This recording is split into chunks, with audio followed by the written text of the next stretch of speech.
Take a break from your busy schedule and join Harold Sala for Guidelines, a 5-minute commentary on living. When Moses spent 40 days on Mount Sinai with God, he came down the mountain and his face shone with a brilliance which frightened people. This man had actually been in the presence of the Almighty. It was much like how Jesus looked when he took Peter, James, and John and climbed a tall mountain and spent time in prayer. The face of Jesus shone with a supernatural radiance. We call it transfigured. Matthew grasped for words to describe it. He writes, "His face shone like the sun, and his clothes became as white as the light." Question: would you have liked to have been there, honestly? I mean, to see this for yourself? Most of us, other than being spectators behind protective glass, would probably answer, no way. Why? Too close to God. Too scary. Who knows what could happen? The reality is we're more comfortable with a God who is there as insurance in the time of trouble, someone who can bail us out of a tight spot. But to see His glory, to be touched by the radiance of His presence, that may be too much. We think a comfortable distance away is better.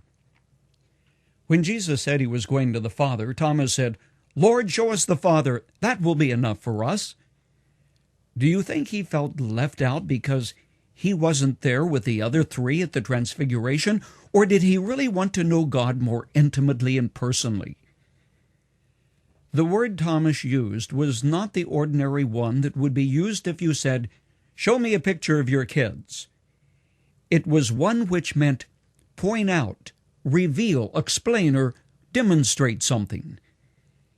And when we know that, the whole picture changes. What he wanted is what every child of God wants who sincerely desires to know God, to understand His ways, to comprehend something of His nature and character. So how did Jesus answer? "Sign up for the God Seminar, men, which will be held in your local church." No, Jesus answered, "Don't you know me, Philip, even after I have been among you for such a long time? Anyone who has seen me has seen the Father." Paul understood that truth. He wrote to the Colossians saying, "He, Jesus Christ, is the image of the invisible God, the firstborn over all creation." And the word Paul used, which we translate image, is the Greek word icon. Yes, we know what icons are, religious images. But beyond that, they are an artistic impression of a real person. What's the point of today's guidelines? It's simple. Getting to know God is not a long, drawn-out mystical exercise. It's a matter of getting to know His Son, who is the icon, the image of God, as Paul put it. A final thought.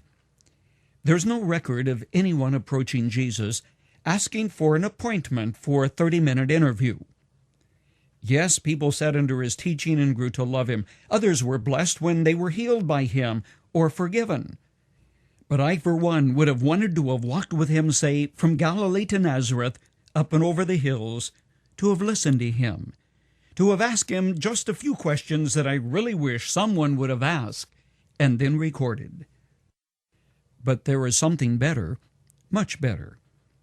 He promised to walk with me, to never leave me or forsake me, to go with me wherever God leads me. Ah, yes, as C. Austin Miles wrote, He walks with me and He talks with me, and He tells me I am His own. What more could you ask? Get to know Him, you'll know God.